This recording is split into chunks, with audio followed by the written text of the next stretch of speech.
2024 લોકસભાની ચૂંટણી ચરમસીમાએ છે અને ગુજરાતમાં તેમના પડઘા દરેક જિલ્લા વાઇઝ વાગી ચૂક્યા છે અને બનાસકાંઠા લોકસભાની વાત કરવામાં આવે તો બંને બહેનો નારી શક્તિ સામે સામે ટકરાશે અને ડોક્ટર રેખાબેન ચૌધરી ભારતીય જનતા પાર્ટીમાંથી અને ઠાકોર ગેનીબેન જે કોંગ્રેસમાંથી ચૂંટણી લડવાના છે અને શું છે બનાસનો મિજાજ અને બનાસની જનતા માટે કોંગ્રેસ પક્ષનું શું સ્ટેન્ડ છે તે જાણવા માટે આપણી સાથે હરજીતભાઈ ચૌધરી જે બનાસકાંઠા કોંગ્રેસ નેતા આપણી વચ્ચે જોડાઈ ગયા છે. નમસ્તે હરજીતભાઈ.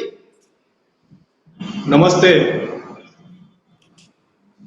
બનાસકાંઠા લોકસભાની સીટની આપણે વાત કરીએ તો કેવું લાગી રહ્યું છે ગેનીબેન? બનાસકાંઠા લોકસભાની વાત કરીએ તો આજે બનાસની બેન ગેનીબેન જ ચાલી રહ્યા છે અને ચો તરફ બેનનું જય જયકાર થઈ રહ્યો છે. ગેનીબેન સાથે ગ્રાઉન્ડના લોકો પણ જોડાઈ રહ્યા છે, જે કોંગ્રેસ પાર્ટીના કમિટેડ છે એ તો જોડાઈ રહ્યા છે, પણ જે આમ આદમી છે, ખેડૂતો છે, જે કોઈ પાર્ટીથી જોઈન્ટમાં નથી એવા વ્યક્તિઓ આજે ગેનીબેન સાથે જોડાઈ રહ્યા છે અને જ્યાં જ્યાં જાય છે ગેનીબેન ત્યાં ગેનીબેનની સભાઓમાં તમે જોતા હશો કે ભીડ ઉમટી પડે છે. પરંતુ હરજીતભાઈ કેવી રીતે ભીડ ઉમટી પડે છે? કારણ કે કોંગ્રેસમાં તો દિવસે ને દિવસે દુઃખના દિવસ આવે છે તેવું લાગી રહ્યું છે. કારણ કે મારે વાત કરવી છે કે બનાસકાંઠા જિલ્લાના 3 પૂર્વ ધારાસભ્યો કે જે ગોવાભાઈ દેસાઈ ડીસામાંથી, જે કે પટેલ કે જે ધાનેરાના અને મહેશ પટેલ જે પાલનપુરના ધારાસભ્યો છે, તેમણે કેસરીઓ ધારણ કર્યો છે અને કોંગ્રેસ માટે તો દિવસે ને દિવસે એક ને એક નેતા કોંગ્રેસથી છોડીને ભાજપમાં જઈ રહ્યો છે. અને તાજેતરની વાત કરવામાં આવે કે ડીડી રાજપૂત કે જે કોંગ્રેસના દિગ્ગજ નેતા ગણાય છે, તેમણે ચૂંટણી પણ લડેલી છે અને તે પણ જે ગુલાબસિંહનો હાથ કહેવાય ડાબો, ગેનીબેનના સપોર્ટેડ, તેમણે પણ કેસરીઓ ધારણ કર્યો છે. તો આ કયા સમીકરણોથી તમે વાત કરો છો કે ગેનીબેનનો એક માહોલ મજબૂત છે? કોઈ સિંગલ વ્યક્તિ કે નેતાની પાછળ 100% થોડા ઘણા કાર્યકર્તાઓ એમની સાથે જતા હોય છે, પણ એવા નેતાઓ કોંગ્રેસમાં એક ઉભરો આવી ચૂક્યો છે. તમે ગમે તે માનતા હોય કે ભાઈ મીડિયા ગમે તે વાત કરતી હોય, પણ આ લોકો નેતાઓને જવાથી ઘણા લોકો કોંગ્રેસમાં જોડાણા ખબર નથી અને અમારા માટે પણ આશ્ચર્યચકિત છે કે પબ્લિક કેમ હજુ વધારે પ્રમાણમાં જોડાઈ રહી છે આ લોકો જવાથી. અને 100% હરજીતભાઈ, હું તમને રોકું છું, મીડિયા વાત નથી કરતો. હરજીતભાઈ, વાસ્તવિકતા છે. જે લોકો છોડીને જઈ રહ્યા છે મીડિયાના માધ્યમથી લોકોને ખબર પડે છે, પરંતુ વાસ્તવિકતા છે. હમણાં તાજેતરમાં આજની વાત કરવામાં આવે, ગઈકાલની વાત કરવામાં આવે, બોક્સર જે નરેન્દ્ર મોદીના ઓપોઝિટ સાઈડ હતા એ કાલે જોડાઈ ગયા છે વિજેન્દ્રસિંહ. અત્યારે કે કોંગ્રેસ નેતાના પ્રવક્તા અને દિગ્ગજ કહેવાય કે જેમની વાણી છટાથી મોટા મોટા બીજેપીના ધુરંધરોને ધ્વસ્ત કરવાની ક્ષમતા ધરાવે, તેમણે એટલે કે ગૌરવ ભાટિયા આજે કેસરીઓ ધારણ કર્યો છે. આ મીડિયા નથી કહેતું, વાસ્તવિકતા છે. અને તો એ છતાં પણ શા માટે છોડીને જઈ રહ્યા છે એ તમારે નક્કી કરવાનું છે. અમને અને ગુજરાતને નહીં પણ પૂરા ભારતને ખબર છે કે કેમ દિવસે ને દિવસે અમુક જે કોંગ્રેસના પૂર્વ નેતાઓ કોંગ્રેસ છોડીને ભારતીય જનતા પાર્ટીનો હાથ પકડી રહ્યા છે. ક્યાં ના ક્યાંક મજબૂર છે, ક્યાંક તો એ લોકો ગબલામાં પકડાયેલા છે, ક્યાંક જેલમાં જવાનો વારો આવે છે તો એ ભાજપ જોઈન કરે છે, જેલ જવા કરતા ભાજપ જોઈન કરે છે. બાકી દિલથી લોકો જે કોંગ્રેસ સાથે રહ્યા છે એમનો આટલા દિવસથી પણ આપણે આભાર માનીએ છીએ અને આ સમયે કોંગ્રેસ છોડીને ભાજપમાં જાય છે તો પણ એમની પ્રગતિ આપણે શુભેચ્છાઓ પાઠવીએ છીએ. બાકી કોંગ્રેસ સાથે જે લોકો જોઈએ છે ને, જે પબ્લિક જોડાઈ છે, ખૂબ આનંદ થાય છે કે આ લોકો જે કોંગ્રેસ છોડીને ભારતીય જનતા પાર્ટીમાં જઈ રહ્યા છે તો ખરેખર આનંદની વાત છે કે ગફલાબાજો છે, કોઈના કોઈ રીતે સંડોવાયેલા છે, હાલત અને નીતિવાન રાજનીતિમાં જે નીતિ ધરાવે છે એવા વ્યક્તિઓ કોંગ્રેસમાં છે. જે નાના વ્યક્તિઓ છે, ખેડૂતો છે અને આમ પબ્લિક છે એ કોંગ્રેસ સાથે જોડાઈ રહી છે. 100% એ બાબતને અમને ખૂબ આનંદ છે કે આવા લોકોને કોંગ્રેસ છોડીને જે ગફલાબાજીમાં દેશના કોન્સ્ટિટ્યુશનના વિરુદ્ધમાં જે કાંડ કર્યા છે તો વ્યક્તિઓને જવું જોઈએ. હરજીતભાઈ, તમારા હાલ તમે જે જવાબ આપ્યો છે તેમાં જ મારો એક પ્રશ્ન છે કે તમે એમણે વાત કરી કે ક્યાંક ને ક્યાંક એમણે ભ્રષ્ટાચાર કર્યું છે, ક્યાંક ને ક્યાંક એવા ગપચામાં આવી ગયા છે કે એમને જેલમાં જવાનો વારો આવ્યો છે. તો તમે એવું કહેવા માંગો છો કે કોંગ્રેસની અંદર ભ્રષ્ટાચાર થયેલું છે અને હવે સત્તામાં નથી એટલા માટે ભારતીય જનતા પાર્ટીમાં જાય છે, એવું તમે કહેવા માંગો છો ને? 100% એવું નથી કે કોંગ્રેસના નેતા જ ભ્રષ્ટાચાર કરે છે. અમુક એવી નશો હોય છે કે જે એનું બસ માત્ર ને માત્ર પોતાનો પરિવાર, પોતાના સગાવાલા, પોતાના રિલેશનને ક્યાંય ના ક્યાંય આગળ લઈ જવા. બાકી નેતા એને કહેવાય કે જે જમીન ઉપર કામ કરતો વ્યક્તિ હોય એવા વ્યક્તિઓને આગળ લઈ જતા. પણ આ લોકોએ ઘણી જગ્યાએ ગપલા કર્યા છે, સંઘોમાં, માર્કેટોમાં, બધી જગ્યાએ ગપલા કર્યા છે. તો 100% બે દરવાજા ભારતીય જનતા પાર્ટી દ્વારા બતાવવામાં આવતા હોય છે, અને એક દરવાજો કમલમનો હોય છે અને બીજો દરવાજો જેલનો હોય છે. એક દરવાજો ચોઈસ કરવાનો આવે છે તો 100% આ લોકો જેલનો દરવાજો છોડી અને ભારતીય જનતા પાર્ટી કમલમનો દરવાજો ચોઈસ કરે છે. મતલબ કે તમે સ્વીકારો તો છો કે ક્યાંક ભ્રષ્ટાચાર પણ થયું છે, એ પણ સ્વીકારો છો. અને જ્યારે એ કોંગ્રેસમાં હતા ત્યારે તેમની વાહવાહી તમે કરતા હતા, ને અત્યારે કેસરીઓ ધારણ કરે છે ત્યારે તમને બે દરવાજા વાળી વાત સૂજે છે.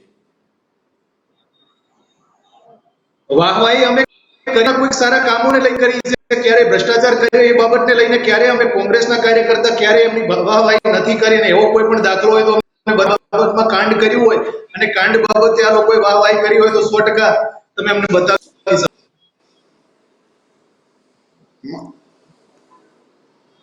જી, મતલબ કે હરજીતભાઈ, મારો તમને સીધો સવાલ છે કે આ કેસરીઓ ધારણ કરવાનો સિલસિલો ચૂંટણી પછી બી ચાલુ રહેશે કે ચૂંટણી સુધી આખી કોંગ્રેસ ભાજપમાં હશે કેટલાક નેતાઓને છોડીને?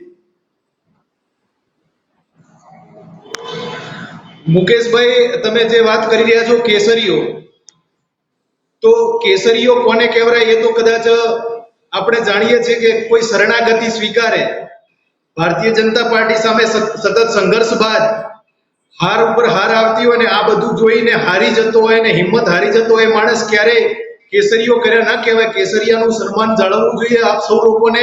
કેસરિયા એને કે રણમાં પોતાના સન્માન ખાતર, પોતાના રાજ્ય અને પોતાની પ્રજા ખાતર મારી દે અને એ માથું જે હકીકત કહેવાય. જી હરજીતભાઈ, તમારો થોડો અવાજ કપાય છે, ક્યાંક સર્વર ઇસ્યુ લાગે છે, ક્યાંક અવાજ તમારો કપાય છે. થોડો નજીક આવીને આપણે વાત કરશું. તો જી, કન્ટિન્યુ ચાલુ રાખો. હરજીતભાઈ, મારો આગળનો બી સવાલ એ છે કે અત્યારની પરિસ્થિતિ, આગળની પરિસ્થિતિ અને અત્યારની પરિસ્થિતિને ધ્યાને લઈને મારે એક તમને બીજો બી પ્રશ્ન પૂછવો છે કે જો કોંગ્રેસમાંથી એટલા લોકો કે જે પૂર્વ ધારાસભ્યો હતા અને એ કાર્યકર્તાઓ સાથે જ્યારે જોડાતા હોય છે ભારતીય જનતા પાર્ટીમાં, સાથે રહેવાવાળા પાર્ટીના લોકો જે ભારતીય જનતા પાર્ટીમાં જોડાતા હોય છે, તો તમને એ નથી લાગતું કે ક્યાંક એ લોકો પણ એ વિચારધારાથી સહમત છે એટલા માટે જોડાય છે?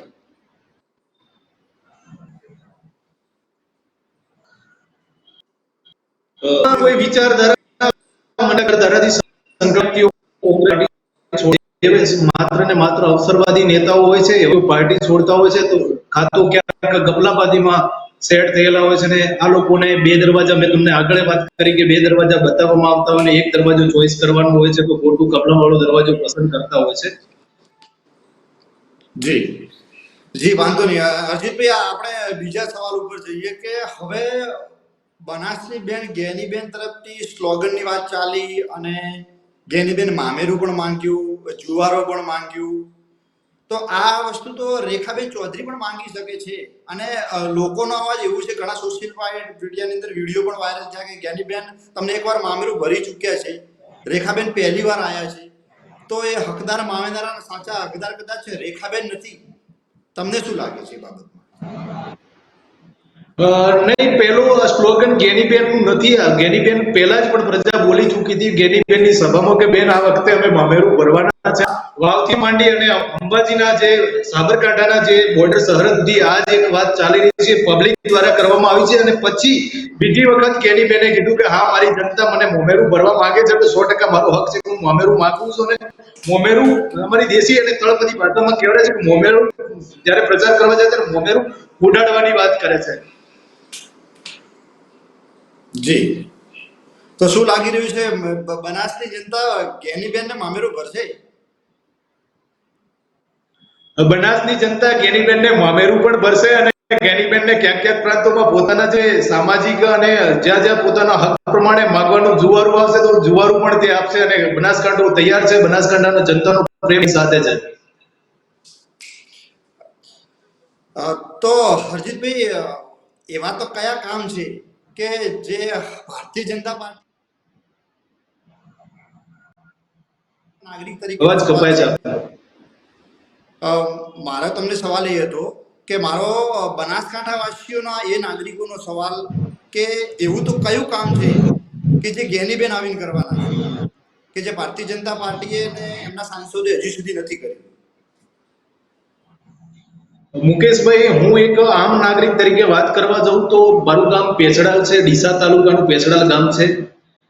આઝાદીથી લોકસભાની ચૂંટણીની રજૂઆત થઈ અને આજ સુધી મારા ગામમાં મેં કોઈ સાંસદ સભ્યને મેં જોયા નથી. એકવાર સ્વર્ગીય શ્રી મુકેશ ગઢવી સાહેબ અમારા ગામની મુલાકાતે આવેલા અને 100% અમારા ગામમાં પાણીના પ્રોબ્લેમ હતા, બોરવેલ નથી, તો 100% મુકેશભાઈ ગઢવી સાહેબે તાત્કાલિક પાણી પુરવઠાને પત્ર લખી, એમના લેટર ઉપર લખી અને તાત્કાલિક અમારા અઠવાડિયામાં પેછડાલ ગામને બોર કરવા માટે રજૂઆત કરી હતી. 100% બોર પણ થઈ ગયો હતો. તો અમને પાણી શોધતા અમારા એક પૂર્વ મુકેશ ગઢવી સાહેબે કર્યા હતા અને એની પાછળ કોઈ ધારાસભ્ય કે કોઈ સાંસદ અમારા વિસ્તારમાં કોઈ કામ કરવા આવ્યા નથી.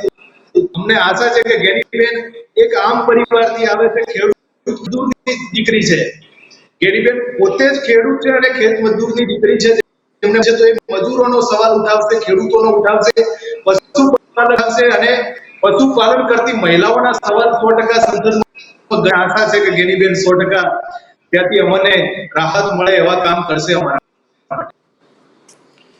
જી હરજીતભાઈ, રાહુલ ગાંધીની ભારત જોડો ન્યાય યાત્રા ગુજરાતમાં પ્રવેશી અને તે સમય દરમિયાન પણ કેટલાક અર્જુન મોઢવાડિયા, અમરીશ ડેર એવા દિગ્ગજ નેતાઓ કોંગ્રેસ છોડીને ભારતીય જનતા પાર્ટીમાં આવે છે. પરંતુ રાહુલ ગાંધીની ભારત જોડો યાત્રાથી ગુજરાતમાં કેટલો ફરક પડશે? રાહુલ ગાંધીની ભારત જોડો યાત્રા જ્યારે આદિવાસી જે ટ્રાઇબલ એરિયા છે, ટ્રાઇબલ એરિયામાં શરૂઆત કરવામાં આવી તો રાહુલમાં એક એવી ભાવના છે કે જે આમ અને બિલકુલ જંગલ અને જળથી જોડેલી વ્યક્તિ છે, જેની જોડે એજ્યુકેશન, હેલ્થ અને આવા બધા પ્રશ્નો છે. આ પ્રશ્નોને લઈ અને રાહુલજી વાચા આપવા માટે આદિવાસીઓમાં જાય છે તો 100% આમ વ્યક્તિ, ખેડૂત વિચારી શકે છે રાહુલજી જે ગ્રાઉન્ડ લેવલના માણસોને મળશે તો 100% પણ વાત સાંભળશે ને એના પ્રત્યે લાગણીઓ બહુ છે.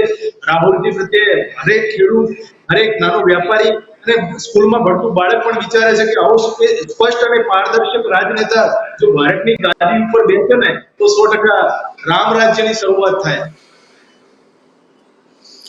તમે રામ રાજ્યની વાત કરી છે તો મારે તમારે એ સવાલમાંથી બીજો સવાલ નીકાળવો છે કે રામ રાજ્યની સ્થાપના તો ભારતીય જનતા પાર્ટી એવું કહી રહી છે કે અમારા મેનિફેસ્ટોમાં, ઘોષણાપત્રમાં કે જે રામ ભગવાન આરાધ્ય છે, જે ભારતમાં જ જન્મેલા હોય તો એમનું મંદિર ભારતમાં જ હોવું જોઈએ, એ માંગ સતત ભારતીય જનતા પાર્ટીએ ઉઠાવી છે અને તેમણે તો મંદિર બી બનાવ્યું છે, પ્રતિષ્ઠા બી કરી છે.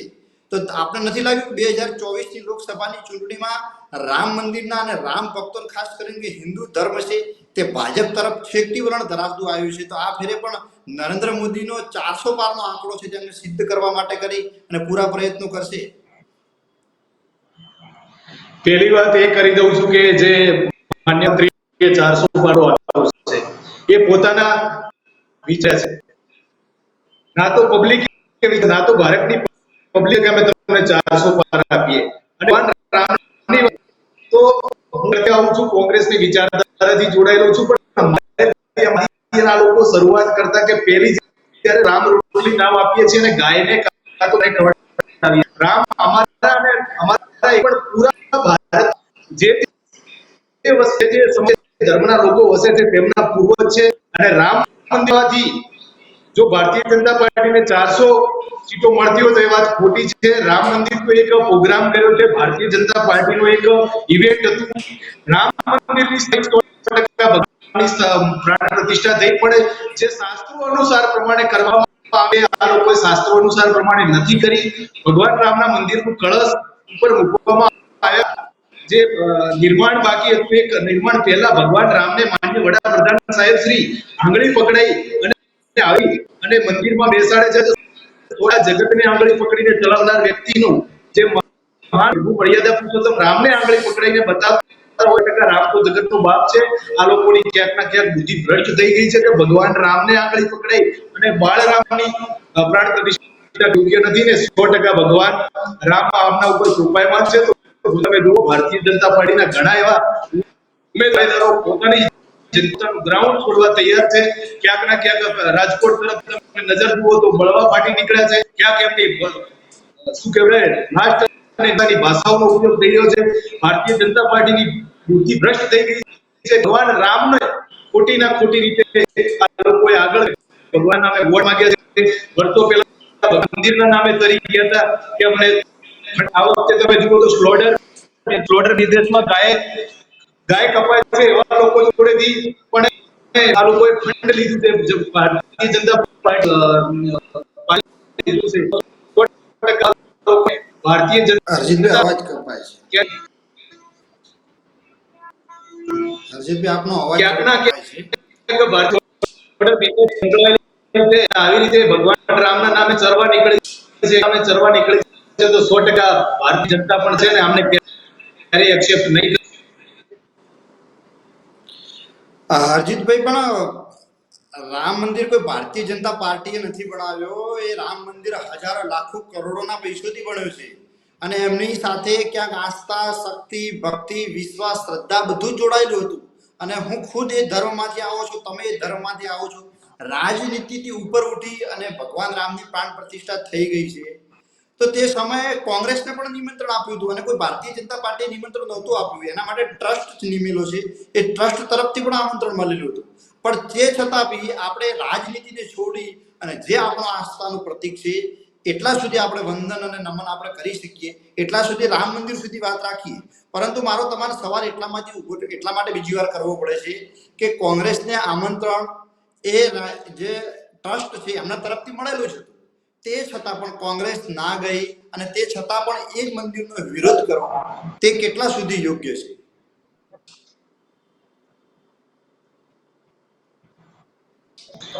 જુઓ, ના તો કોંગ્રેસ પાર્ટીએ ભગવાન રામના મંદિરને લઈને વિરોધ કર્યો, ના તો ભગવાન રામની પ્રાણ પ્રતિષ્ઠાને લઈને વિરોધ કર્યો.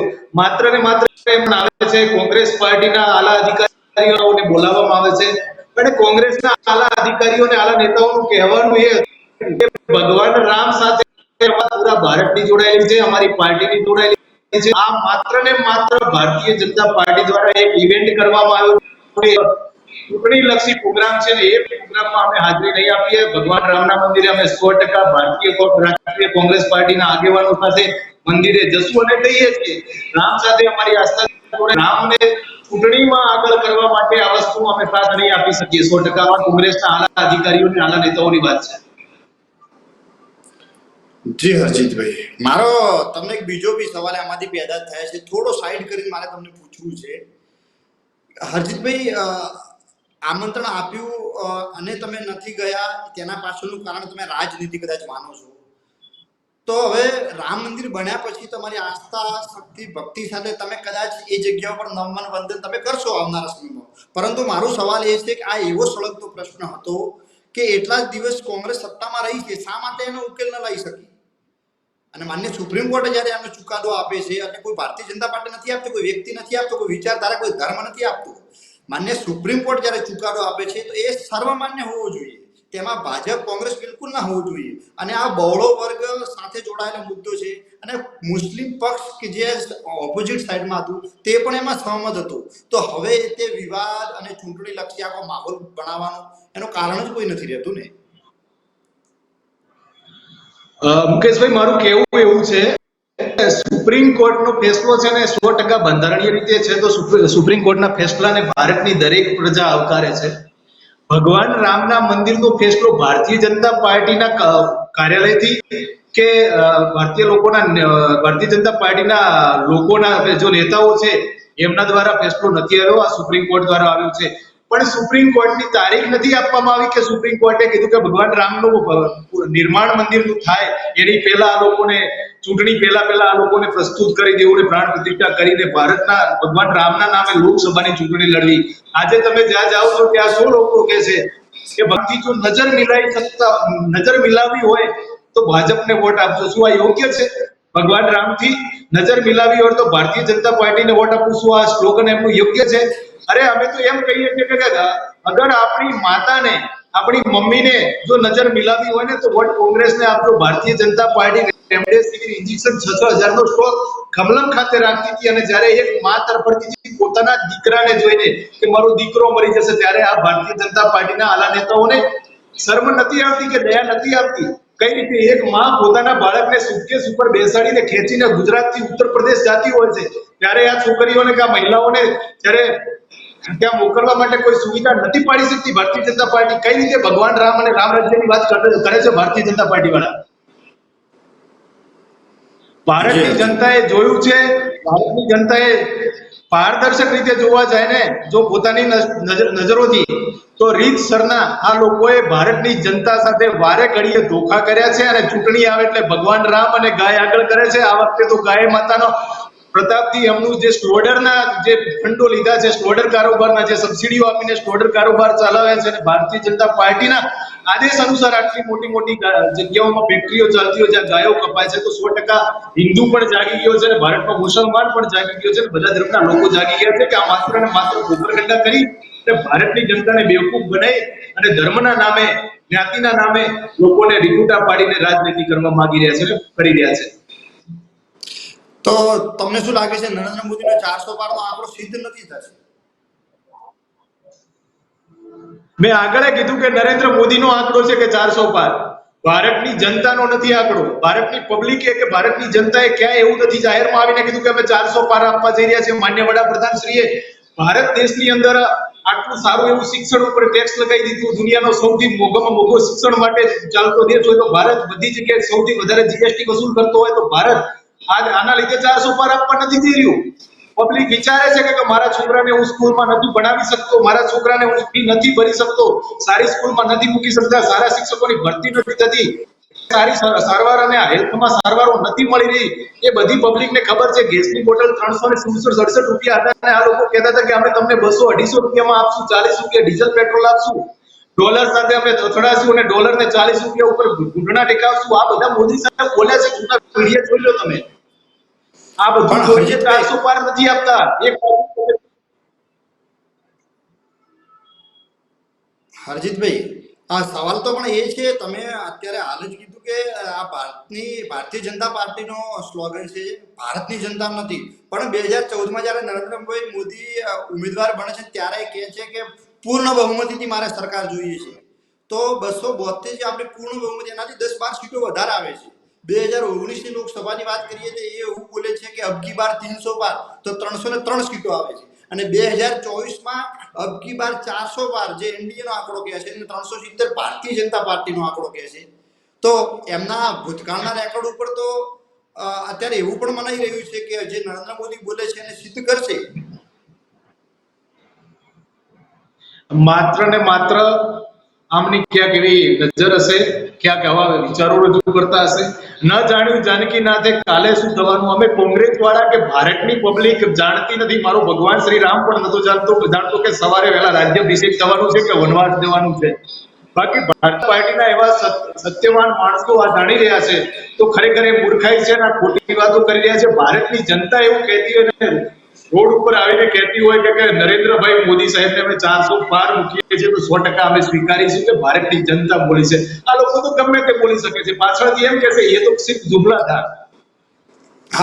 હરજીતભાઈ, મારે તમારો આંકડો જાણવો છે અને ચૂંટણી પછી ક્યારેક આપણે કદાચ મળવાનો પ્રયાસ પણ કરીશું આ વાતને લઈને. હરજીતભાઈના મનમાં કયો આંકડો છે ભારતીય જનતા પાર્ટી આટલા આંકડામાં સીમિત થઈ શકશે, સમેટાઈ જશે? એક એવો આંકડો હરજીતભાઈ ચૌધરી બતાવી શકશે? જો ભારતની જનતા રામ મંદિર પછી ગાયોના આ બધા ધર્મ અને જાતિના સમીકરણોને ભારતીય જનતા પાર્ટી આગળ ના કરે તો 40 પાર નીકળવું આમના વિકાસ ઉપર સાહેબ મુશ્કેલ છે. અને આ લોકો 40 પાર નીકળવાને લાયક નથી. ખરેખર કોઈ એવું ગુજરાતનું હોય કે ભારત દેશનું ફીલ્ડ હોય, કંડક્ટર થી માંડીને કંડક્ટર, પંચાયત થી માંડી અને તમે જિલ્લા સદનમાં જાઓ ત્યાં બધી જગ્યાએ પબ્લિક ત્રસ્ત છે. શિક્ષકો હડતાલ કરે છે, કંડક્ટરો હડતાલ કરે છે, ડોક્ટરો હડતાલ કરે છે. એથી મોટી વાત છે કે ભારતની સૌથી મોટી ન્યાયપાલિકા સુપ્રીમ કોર્ટના જો જજો, વકીલો બહાર આવી અને 4 જજો બહાર આવી અને જસ્ટિસો એવી પ્રેસ કોન્ફરન્સ કરતા હોય કે ભારતનું સંવિધાન ખતરામાં છે, ભારતના લોકો ખતરામાં છે, તો એનાથી મોટી વાત નથી. આ લોકો 40 પાર જવાને લાયક નથી સાહેબ. હરજીતભાઈ, મારે એક સવાલ છે તમને. 10 વર્ષમાં ભારતીય જનતા પાર્ટી અને નરેન્દ્ર મોદી ભાઈના અધ્યક્ષ સ્થાને 10 વર્ષે આ દેશને દરેક સરકાર દ્વારા કંઈક મળતું હોય છે, તો ક્યાંક નરેન્દ્ર મોદીએ પણ ક્યાંક એવો વિકાસ તો બે કામ એવા ગણાઈ શકશો તમે કે નરેન્દ્ર મોદી, તમે ભલે કોંગ્રેસની વિચારધારામાં છો, પરંતુ બે કામ એવા તમે ગણાઈ શકશો કે ના, નરેન્દ્ર મોદી આ વસ્તુ સારી કરી છે દેશ માટે, રાષ્ટ્ર માટે? જી સાહેબ, એવું કોઈ પણ એક પણ સિંગલ કામ પ્રધાનમંત્રી નરેન્દ્ર મોદીની સરકારે એક પણ સિંગલ કામ જેવું કોઈ સારું નથી કર્યું કે ભારતની પ્રજા ખુશ થઈ હોય. શરૂઆતની વાત કરું તો એજ્યુકેશનમાં સાહેબ, જે જૂના રાજાઓ અને કોઈ મહારાજાઓ સાહેબોને અને કોઈ નવાબ સાહેબોની જગ્યાએ જ્યારે ટેક્સ વસૂલવાની જગ્યાએ ટેક્સ આપીને જે રાજા મહારાજાઓ પોતાની પ્રજાને ભણાવવા માટે કામ કરતા હતા, તે જગ્યાએ મહારાજાઓની જગ્યાએ આજે આપણા પ્રધાનમંત્રી લોકશાહીની જગ્યાએ આ લોકોએ 28 ને 18% જીએસટી ઠોકી દીધું છે એજ્યુકેશન ઉપર. બીજી વાત કરવા જઈએ તો આવકની વાત કરી, અરે બાપુ, જે ખેડૂત રાયડો વાવે છે, એરડા વાવે છે, બટાકા વાવે છે, 3 વખત પડે છે ને 1 વખત નીકળે છે. ખેડૂતના ખેતીમાં અને ફસલોમાં રીતસરનો સટ્ટો ખેલાઈ રહ્યો છે. આજે તમે જુઓ ઓનલાઈન તો ભારતીય જનતા પાર્ટીના શાસનમાં 90% સોશિયલ મીડિયામાં માત્ર ને માત્ર સટ્ટાકીય પ્રવૃત્તિઓ માટે એડ થઈ રહી છે. અને ખરેખર બધી જ રીતે કોઈ પણ એવા કામમાં પ્રધાનમંત્રી બોલ્યા એ પ્રમાણે બધી જ જગ્યાએ ખતમ કરી દીધું છે. ના તો જીએસટી માં આપણને રાહત મળી છે, ના પેટ્રોલિયમ પેદાશોમાં મળી છે, ના ખેતીના મળી છે, ના કોઈ દૂધમાં મળ્યું છે, ના પશુપાલક ખુશ થયો છે, ના તો કોઈ ખેડૂત ખુશ થયો છે, ના કોઈ રિટાયર્ડ આર્મી મેન કે ના કોઈ આર્મી મેન, ચાલુ આર્મી મેન, ના કોઈ શિક્ષક ખુશ છે, ના કોઈ ડોક્ટર, ના કંડક્ટર, કોઈ પણ ભારતનું એક પણ ફિલ્ડમાં કામ કરતો કર્મચારી હોય કે ખેડૂત હોય કે આમ વ્યક્તિ હોય, કોઈ પણ ભારતના શાસનથી, હાલના શાસન પ્રમાણે બધા જ દુઃખી છે. પણ મનોવ્યથા વ્યક્ત કરતા પહેલા આજે કોઈના કોઈ બનાવ થાય ને જો એની રજૂઆત કરતા આલા અધિકારી જોડે જાય છે, 100% એનું શોષણ થાય છે, કાં તો જેલમાં જવું પડે છે, કાં તો નોકરીથી હાથ ધોઈ બેસવા પડે છે. તો આજે જે હિટલર શાહીનું શાસન ચાલી રહ્યું છે, 100% પ્રજા ત્રસ્ત છે.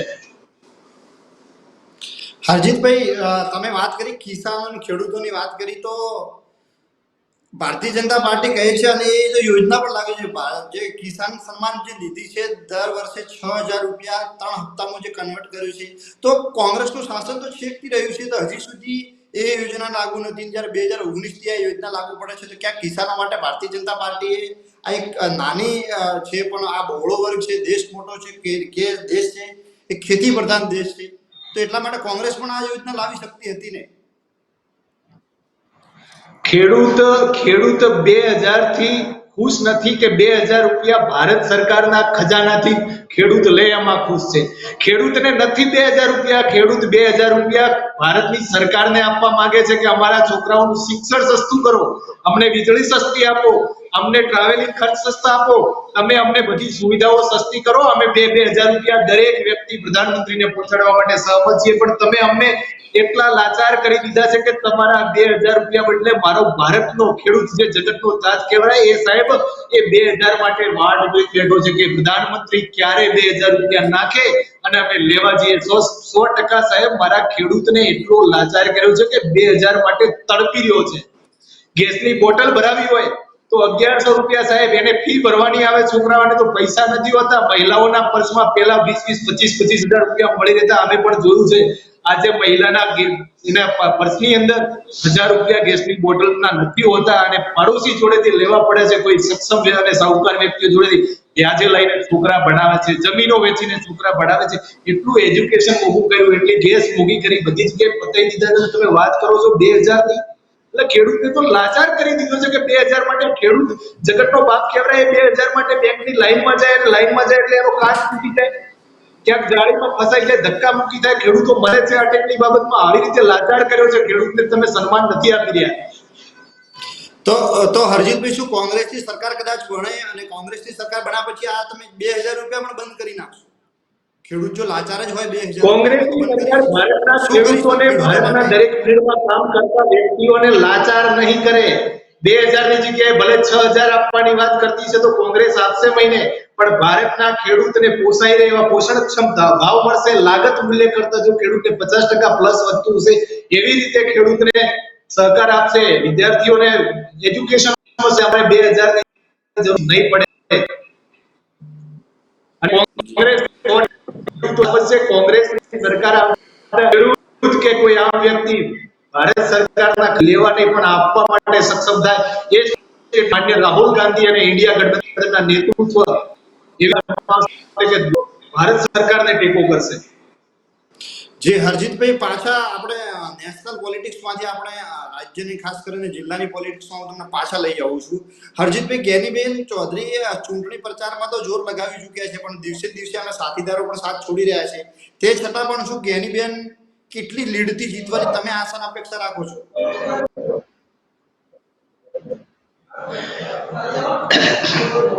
જે ભારતીય જનતા પાર્ટીના સાફ સુથરા પ્રદેશ અધ્યક્ષ પાટીલ સાહેબ એમ કહે છે કે 500 થી 5 લાખથી વધારે અમે દરેક સીટ ઉપર નીકળીશું.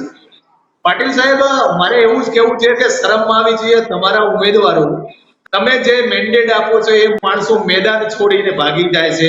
અદલા બદલી 3 વખત તમે તમારા ઉમેદવારોની કરો છો.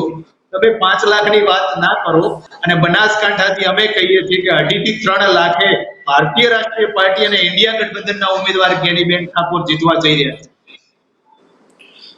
હરજીતભાઈ, તમે આંકડો જે બોલી રહ્યા છો ફરીવાર તમે રિપીટ કરી શકશો? તમે અત્યારે બહુ મોટો આંકડો બોલી રહ્યા છો. બહુ મોટો નથી. હું સામાજિક સમીકરણોને લઈને આંકડો નથી બોલતો. પબ્લિકની અંદરની આત્માને અમે જાણીએ છીએ. જે પરિવારોમાંથી હું આવું છું, ખેડૂત પરિવારમાંથી, આમ મજદૂર પરિવારોનો એક અવાજ છે કે પરિવર્તન જ જરૂરી છે. 100% પરિવર્તન બનાસકાંઠાની જનતા કરવા જઈ રહી છે. અને ગુજરાતમાં ઘણી જગ્યાએ આવી આ લોકોને ભારતીય જનતા પાર્ટીને જે ઉમેદવારોને માત મળવા જઈ રહી છે. તમે સાહેબ વિચાર્યું નહીં હોય. જે હરજીતભાઈ, તમે હમણાં થોડી વાર પહેલા જ મને વાત કરી કે એક જે મેન્ડેટ આપ્યું છે એ ઉમેદવારો છોડી દે છે અને ભારતીય જનતા પાર્ટી પાછા બીજા ઉમેદવારો લાવે છે. ભાજપ એવું પણ કહી રહ્યું છે કે અમારા તો ઉમેદવારો ફક્ત ટિકિટ લડવા માટે ના પાડે છે, પણ કોંગ્રેસમાં તો રહેવાની પણ ના પાડે છે અને કેસરીયું ધારણ કરે છે. અમે કોઈને પરાણે નથી લાવતા, એ લોકો આવા ઈચ્છે છે. તે ભારતીય જનતા પાર્ટી પણ એવું પણ કહી રહી છે.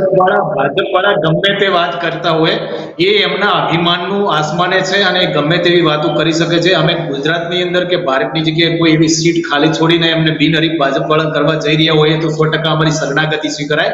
અમે શરણાગતિ સ્વીકારી લેવી કહેવાય.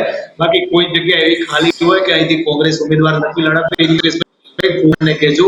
ભારતીય જનતા પાર્ટીની જેમ અમે એવી મોટા અને પોકળ દાવા અને પોકળ વાતો નથી કરતા કે 5 લાખથી જીતીએ છીએ. અલા ભાઈ, કોઈ લોકસભામાં 5 લાખની તો વોટિંગ જ થતું હોય છે. એટલે આવી ખોટી કરવી જોઈએ.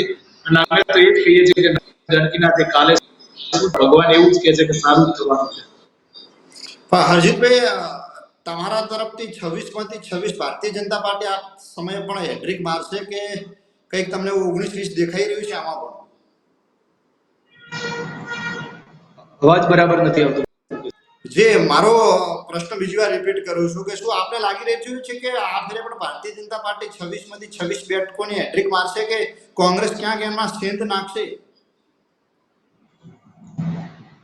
હું તમને એવું કહેવા જઈ રહ્યો છું કે ભારતીય જનતા પાર્ટી ગમે તે વાતો કરે, આ વખતે એવું ભારતની જનતા અને ગુજરાતની જનતા 26માંથી 26 જે ભાજપ કહે છે તો એની 100% વાત ઉપર એક કરવા માટે જઈ રહી છે ગુજરાતની જનતાને. 26માંથી 26ની વાત છોડો, પણ સાહેબ રીતસરનો ભારતીય જનતા પોકળ દાવો નહીં કરે એવી વાત બનશે. જી, બરાબર. હરજીતભાઈ, મારો તમારા અંતિમ અને છેલ્લો સવાલ છે. તમે એક ચૌધરી છો અને ડોક્ટર રેખાબેન ચૌધરી પણ બનાસની સીટ ઉપરથી લોકસભાના ઉમેદવાર છે. તો ક્યાંક જાતિવાદનું સમીકરણ આપણા સુધી પણ પહોંચે છે કે આપ કોંગ્રેસની વિચારધારા સાથે ભરેલા છો એટલા માટે કરીને તમને ફોકસની વાત કરી છે? મુકેશભાઈ, આ સવાલ ઉપર મારે જવાબ આપવો છે કે હું ચૌધરી છું 100%. હું ભારતીય રાષ્ટ્રીય કોંગ્રેસ પાર્ટીનો એક કાર્યકર પણ છું. મારામાં નિષ્ઠા છે. હું પાર્ટી પ્રત્યે લાગણી ધરાવું છું અને પાર્ટીના વિચારોથી સહમત છું, તો હું કોંગ્રેસ પાર્ટી સાથે જોડાયેલો છું. જાતિની વાત આવે તો રાહુલ ગાંધી અને વરુણ ગાંધી બંને એક પરિવારથી આવે છે. લોકશાહી પોતાનું કરે છે. પણ કદાચ હું ચૌધરીના નાતે બોલવા દઉં તો જે ઓલિમ્પિક ને એટલેન્ટિકમાં જે છોકરીઓ હતી મારી સમાજની હતી અને જેમની સાથે યૌન શોષણ ભારતના ભાઈ ભારતીય જનતા પાર્ટીના સાંસદ અને કુસ્તી સંઘના ચેરમેને યૌન શોષણ કર્યું અને આ છોકરીઓએ અને આખી ભારતની જનતાએ ગુહાર લગાવી કે આવી ભારતની સુપરસ્ટાર અને સ્ટાર દીકરીઓને ન્યાય મળવો જોઈએ. સાહેબ, ન્યાય નામે આ સરકારે એક આંગળી નથી ફીરવી વ્રજભૂષણસિંહને અને બીજી વખત એમને ટિકિટ આપી. બીજી વાત, હું ખેડૂત પરિવારથી આવું છું ને ખેડૂત પરિવાર ખાસ કરીને ચૌધરી પરિવારમાંથી ખેડૂત પરિવારમાંથી આવું છું ને લખીમપુરમાં એક ઘટના બને છે.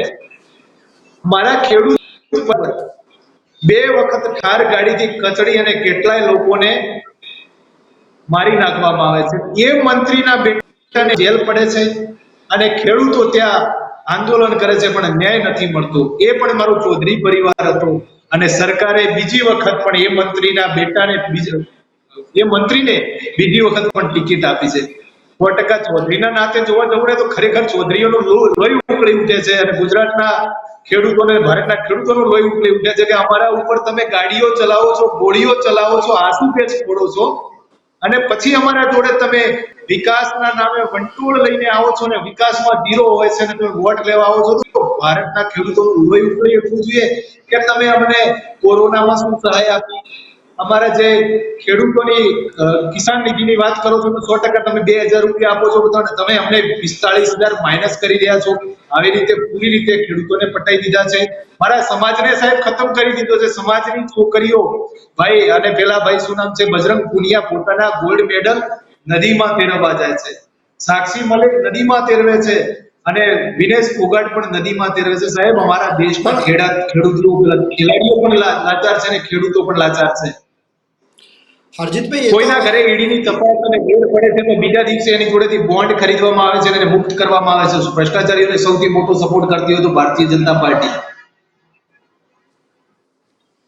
હરજીતભાઈ, મારે એક સવાલમાંથી સવાલ નીકળ્યો છે, નહીતર તો આપણો છેલ્લો સવાલ જ હતો, પરંતુ મારે પૂછવું છે કે ડોક્ટર રેખાબેન ચૌધરી ભણેલા ગણેલા ઉમેદવાર છે, સહકાર ક્ષેત્ર મોટું એવું નામ બી છે એમનું, અને બનાસ ડેરી કે જે ગલબાબા આપણા છે એમના પૌત્રી છે. તો ક્યાંક બનાસની જે મહિલાઓ છે, ખેડૂત વર્ગ છે, પશુપાલક મિત્રો છે, તો એમની સાથે જોડાયેલા રહે છે એવું પણ દાવો છે. પરંતુ આ ગેનીબેન સામે રેખાબેન ચૌધરી અને રેખાબેન ચૌધરી સામે ગેનીબેન ટક્કરની આપણે જો વાત કરીએ તો તમે ગેનીબેન ને રેખાબેન ચૌધરી ઉપર કઈ રીતે તમે ભારા માનો છો કે એમનાથી કંઈક વિશેષ છે 5% 10%? ગેનીબેનના એજ્યુકેશન ઉપર અમને કોઈ શક નથી કે રેખાબેન બહુ સારા એવા માસ્ટર ઓફ પીએચડી કરેલ છે, ડોક્ટરની ડિગ્રી ધરાવે છે. ગેનીબેન રેખાબેન ડોક્ટરની ડિગ્રી ધરાવે છે, પીએચડી કરેલા છે કોઈ સબ્જેક્ટ સાથે. અને ગેનીબેન પણ મારા મતે અને અમારા લોકોના મતે, ખેડૂતોના મતે એક ખેડૂતોની પીએચડી ડિગ્રી લઈને નીકળ્યા છે અને ખેડૂતોનો સવાલ, આમ વ્યક્તિઓનો સવાલ લઈને નીકળ્યા છે. હું અમારી દ્રષ્ટિએ ગેનીબેનનું એજ્યુકેશન બહુ સારું ગણીએ છીએ. 100% સ્કૂલ ભણાવવા માટે સ્કૂલ નથી, આ સદનમાં જઈને લોકોના સવાલ ઉઠાવવાની ચૂંટણી છે અને 100% સદનમાં જઈને ગેનીબેન અમારો અવાજ ઉઠાવશે, લોકોનો અવાજ ઉઠાવશે. એના માટે ગેનીબેન અમારા માટે સર્વશ્રેય વાત છે ગુજરાત બનાસકાંઠાના. જી આભાર હરજીતભાઈ ચૌધરી, અમારી સાથે જોડાવા બદલ ખૂબ ખૂબ ધન્યવાદ. Thank you.